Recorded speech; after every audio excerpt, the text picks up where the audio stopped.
Welcome to Isocrats.app channel, a platform where you learn, measure, and grow. On this video, we will show a quick and simple way to solve the question. The given question is, a coin is tossed thrice. Find the probability of getting exactly two heads or at least one tail or two consecutive heads. So what is given to us is that there is a coin and we are tossing the same coin thrice. And we need to find the probability of getting exactly two heads or at least one tail, that is minimum one tail or two consecutive heads. Usually we used to see the problem of finding the probability of two events, that is probability of getting some event or the other event. And now in this problem we have probability of getting three events, that is probability of getting one event or second event or third event. So what we have is, when we toss a coin thrice simultaneously, we have S is equal to H H H T T T H H T T T H H T H H T T T H T T H H. So N of S is equal to 8. Let A be the event of getting exactly two heads.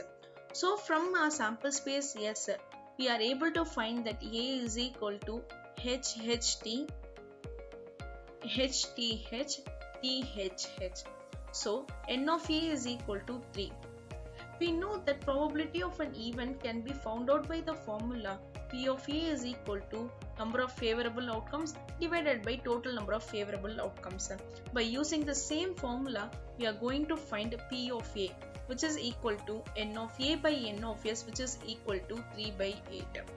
Let B be the event of getting at least one tail.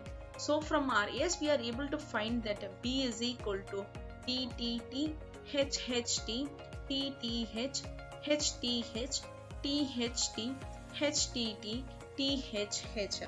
So N of B is equal to 7.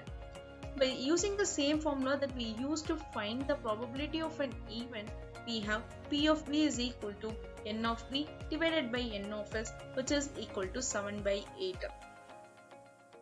Let C be the event of getting consecutively two heads.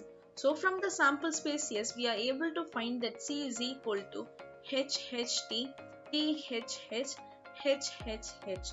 So our N of C is equal to 3. And by using the same formula that we used to find the probability of an event, we have P of C is equal to N of C divided by N of S, which is equal to 3 by 8.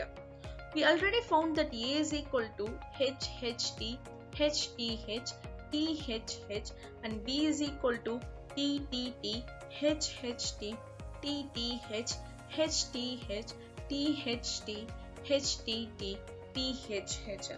So now let us find A intersection C. So from A and C, we are able to find that our A intersection C is nothing but HHT and THH. So our N of A intersection C is equal to 2, which implies P of A intersection C is equal to 2 by 8, which is found out by the formula which is used to find the probability of an event. Next, let us find A intersection B. So from these two, we are able to find that A intersection B is equal to HHT, HTH and THH. So our N of A intersection B is equal to 3, which implies that probability of A intersection B is equal to 3 by 8, which is again found out by the formula that we used to find the probability of an event. Next, let us find B intersection C.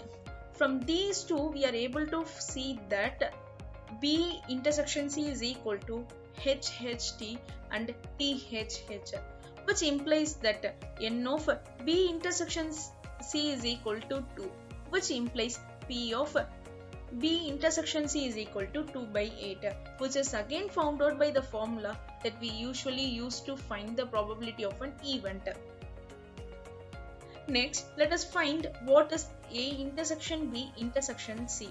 So from these three, A, B and C, we are able to find that A intersection B intersection C is equal to H H T T H H.